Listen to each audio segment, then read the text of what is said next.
Thank you. So I want to share a little bit. A big question that people often ask, are vocations diminishing? How many of y'all have that question? And 99% of the time the answer is yes, big time, right? One of the things that I've learned from my elders, our sisters, is that in the 50s and 60s there was an anomaly that took place where thousands of women were entering religious life. I'm told that it happened after the war, that during the war, men were off at war and the women were at home taking care of the business, the day-to-day business. And then after the men came home, the women were like, well, what are we supposed to do now? They were being asked to go back and do what they were doing when the men were home.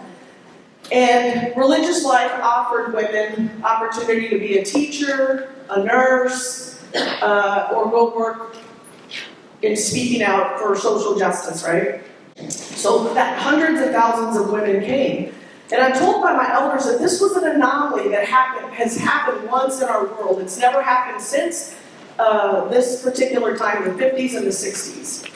Prior to the 50s and the 60s, I'm told that women entered in ones and twos, like they're entering today. So I ask you again, is religious life diminishing?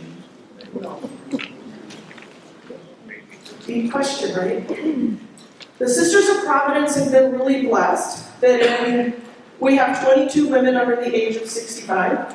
We've been blessed to have 1 or 2 women entering almost every single year.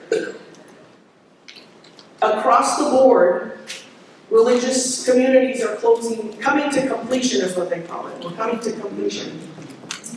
Because they have no vocations, they have no one coming in.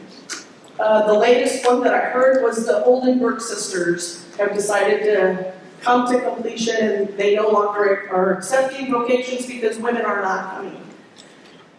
One of the blessings I think that has happened for us was the pandemic.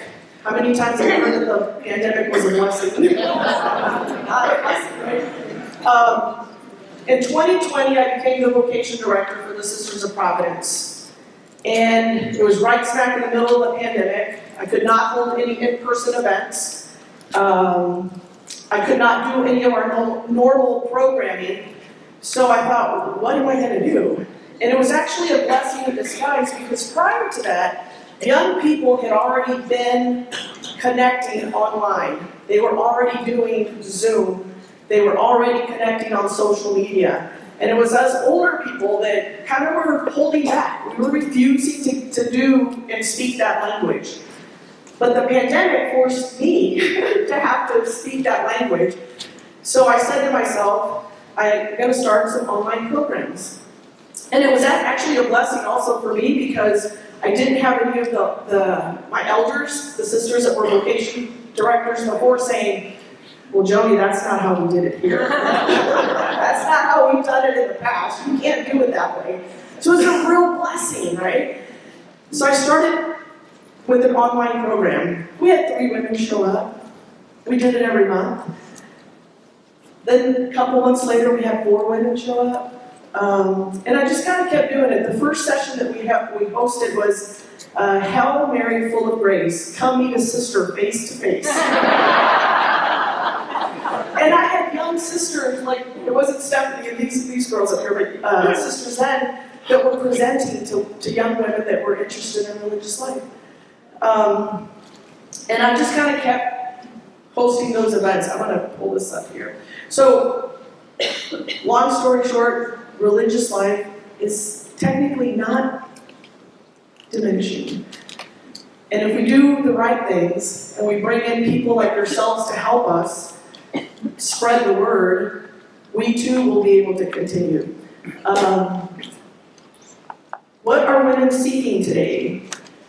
Over and over when I talk to women, sometimes I get a little restless because they say things like, I have anxiety, I'm stressed out, I'm going through trauma. And I think to myself, we live in a country where we consume 90% of the world's resources. We live in a country of abundance. How can these women be dealing with stress and anxiety and trauma? And when I sat down and I spoke to some of the women, and one woman said to me, Sister Joni, she says, we're the generation that has grown up with gun violence.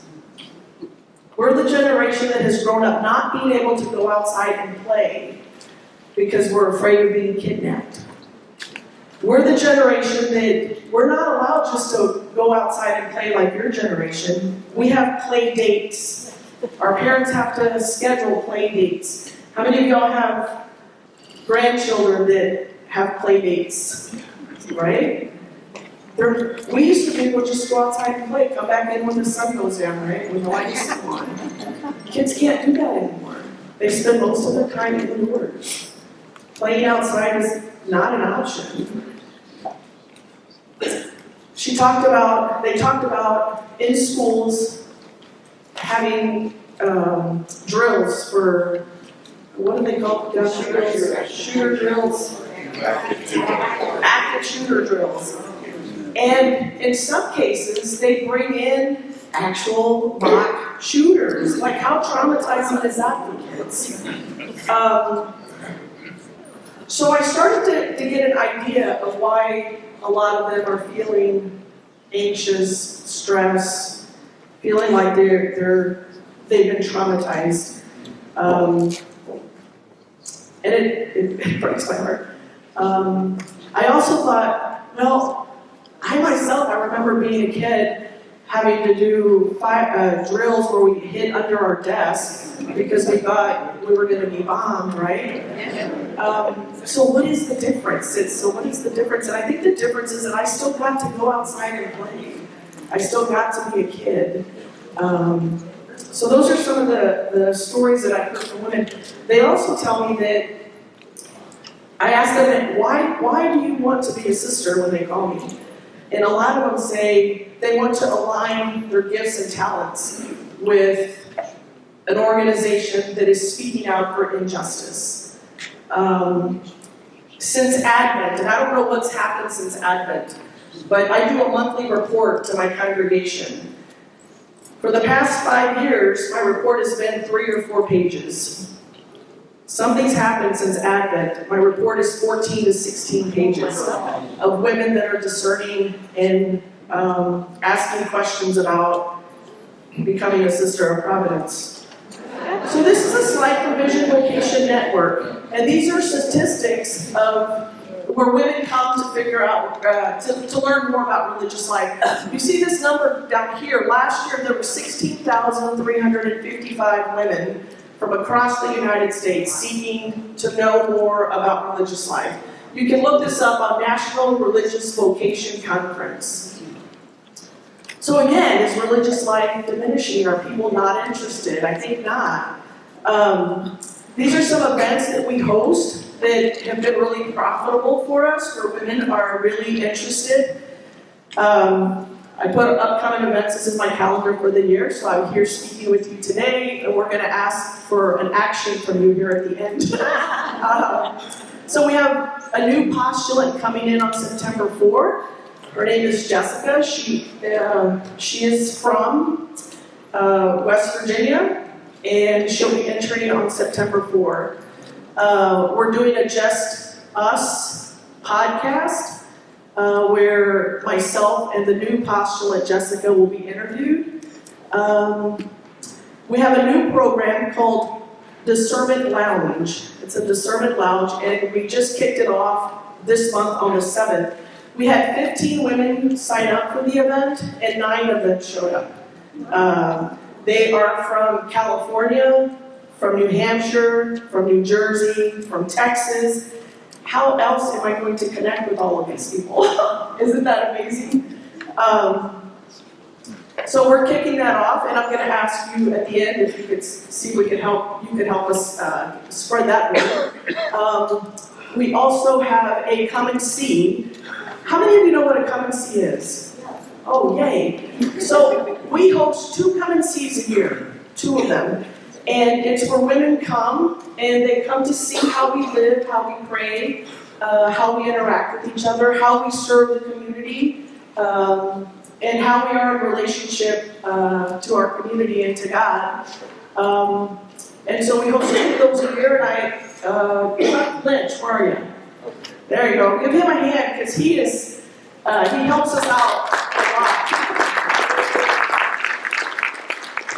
If you don't know, Chuck has a webpage where he puts announcements, and I send him my stuff, and he's sending it out to over 3,000 people twice a month? 2,600 people a month. 2,600 people a month. He sends these programs out for us. So I'm going to ask for y'all, if y'all have something like that you might want to help us out with.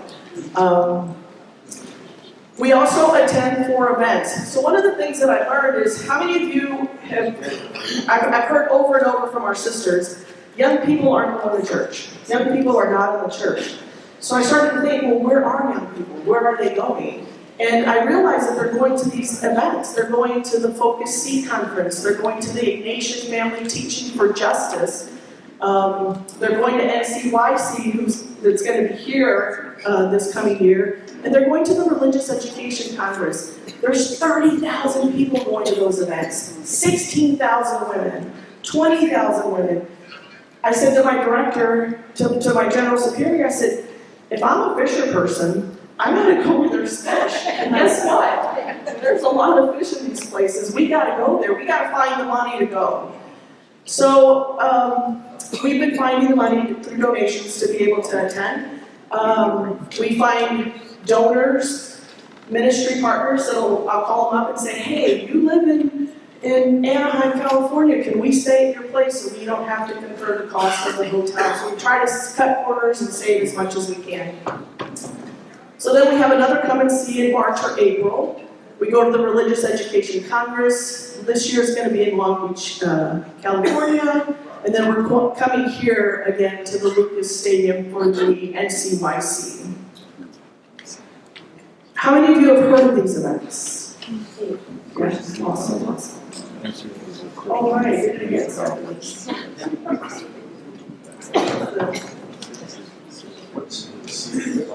National Catholic Youth Conference.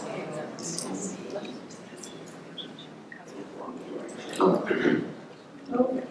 And then I just posted some pictures of some of the women that come to our come and sees. So this was our latest come and see in October. We had 9 women actually. 9's been a lucky number. We've been stuck at it for 3 events now. So I'm going to ask for your prayers that we push past that number 9. So these are more events of our come and see. This is the Ignatian Family Teaching for Justice. In the middle here, this is Jessica, who's going to be entering in September, in the middle there. Oops, I'm going the wrong direction.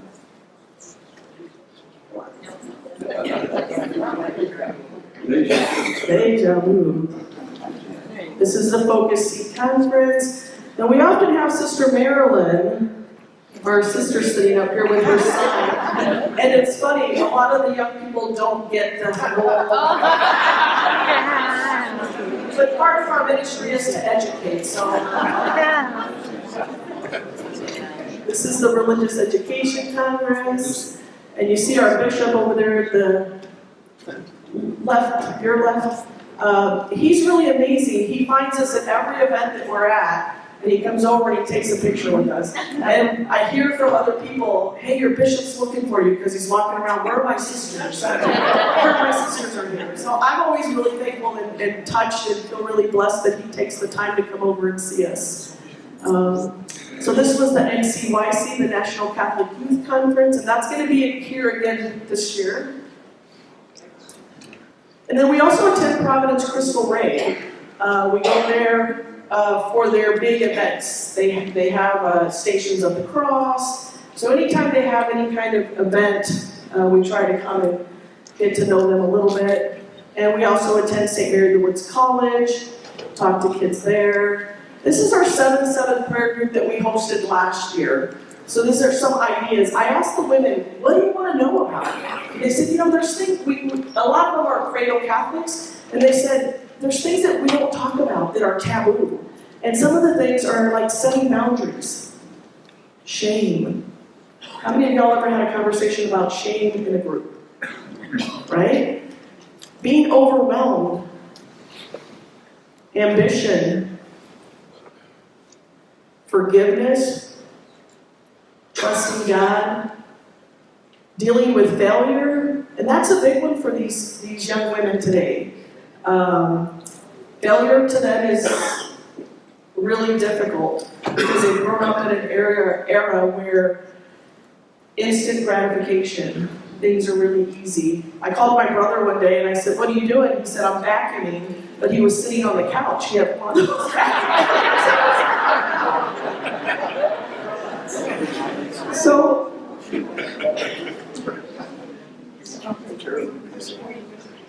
Providence Crystal Ray is a high school here in Indianapolis. Yeah, thank you for asking. And then we Seeking Solace with Sister Jane. So I put out the list. I asked sisters, if you have a personal relationship with one of these topics, would you come in and give a talk to the women? We had anywhere from 4 to 12 women at every one of these events. So they do work. They take time to build, but they do work. And these are some of the events that we posted. And this is our Discernment Lounge that we just had this on the 7th, and we had 9 women at that event. With that being said, I brought somebody really special for you today. I thought I want to share with you what we've been doing, but I also wanted you to hear from somebody that's actually discerning, somebody that is seeking where God is calling her. And Rachel has been attending our online events. She has attended a Come and See. And so I wanted her to come in and share a little bit with you. So at this time, I'm going to turn it over to Rachel first.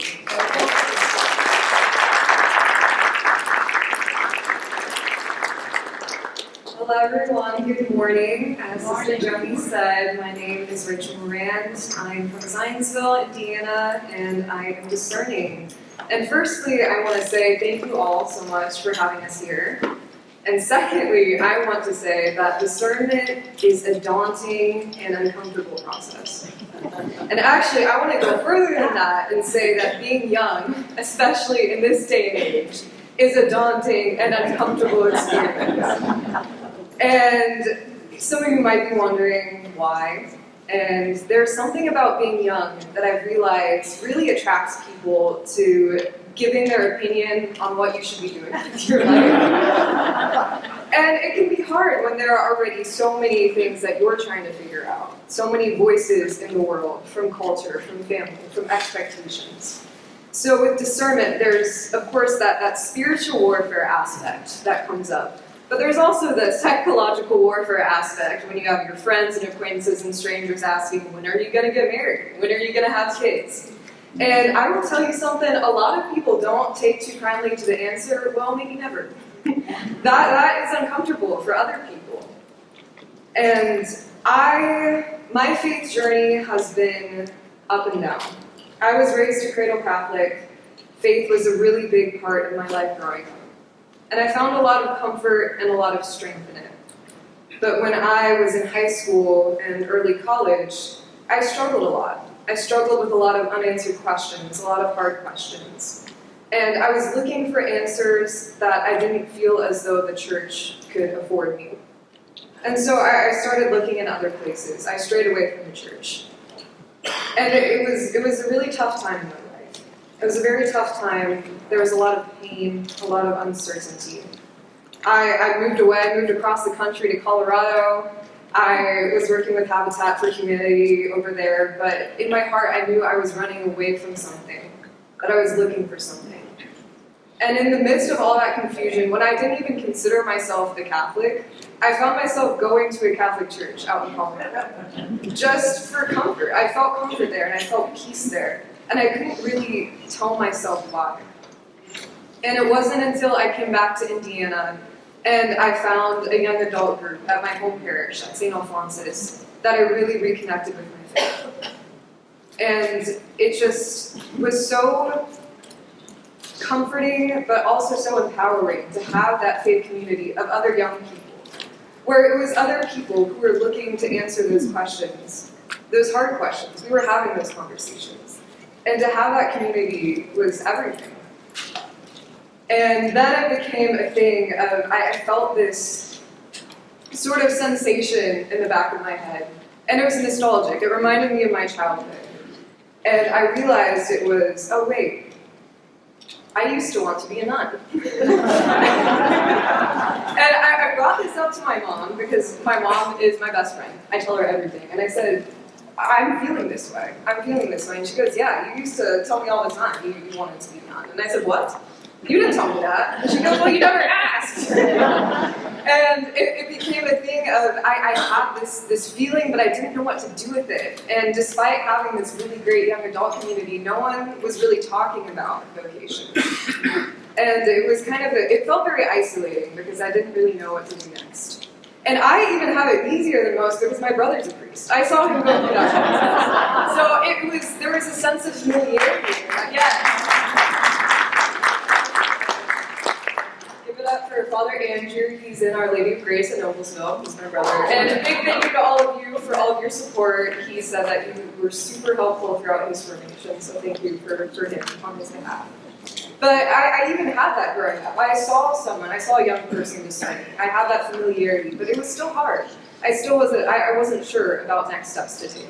So, as most young people find themselves doing, I took to the internet and I found the vocation quiz on the website, the Vision Network, and I took it. And I think I got matched to 120 different places. And one of them that stood out to me, of course, was the Sisters of Providence. And I emailed Sister Joni at like 11 p.m. and she got back to me either that night or the next morning. It was so fast. And we set up a Zoom call for the next day. And that, I want to thank Sister Joni so much because that Zoom call was so, I just felt enveloped. I felt listened to, and as we heard this morning, listening has a very strong power to it. I felt listened to, it felt like a safe space. I didn't feel as though I was being judged. I felt welcomed. And I was invited to the 7-7 prayer group. The first one I attended, the topic was trust, which very apt. And it was just incredible to hear the witness of the sister in her discernment journey, the doubts that she had, the path that she took, the things that were talked about so openly that usually aren't, some of those taboo subjects. It felt very validating, and I felt comfortable there. And so then I went to the Come and See. Let me tell you, it's only about an hour and 40 minutes from Zionsville to St. Mary of the Woods, and pretty much the whole way down there, I was gripping the wheel like this. I was scared. I was scared, and it was that spiritual warfare aspect, but I think it was also just my own insecurities, my own doubts in my head. Because when I started telling people that, I'm thinking about being a nun, some of them said, why? And then some of them would kind of look me up and down and go, oh, you? With the tattoos, I guess, I'm not really your traditional version of a sister. And so I was having those doubts in my head. I said, oh my gosh, I gotta bring long sleeves all these days. I gotta be careful walking on eggshells. But I get there and it's not like that at all. There's no pressure. It's a place where they just grant you the space to find God's voice in your own life. Not trying to sway you in any way, not trying to force any ideas into your head, just such an envelopment of warmth and peace, and being able to be there with other young women, 8 other young women, who are going through the same process, and feeling that community, and feeling less alone, was life-changing. It was life-changing. And by the last day, I was wearing short sleeves. I was feeling a lot more comfortable, and a lot of the sisters asked me about my tattoos, so it all ended full circle. But in conclusion, what I'm trying to say here is that no matter where God is calling me in my life, if it is religious life, if it's a different vocation, I know He wants me on this discernment journey right now. I know He wants it for me for my formation, to be able to have these experiences and to be able to draw close to Him. And I'm so grateful to Sister Joni and the Sisters of Providence for having this space, a harbor in kind of the storm that our modern day world is, to be able to explore that call in my life, and for other women to be able to explore that call in their lives. And I want to thank all of you again for your support of discerners, because like I said, it's not an easy process, it's not simple. It would be nice if it were. So I want to thank you all for your support for these women and for these men, for making them feel less alone, for helping them to see that they are less alone in this. Thank you so much.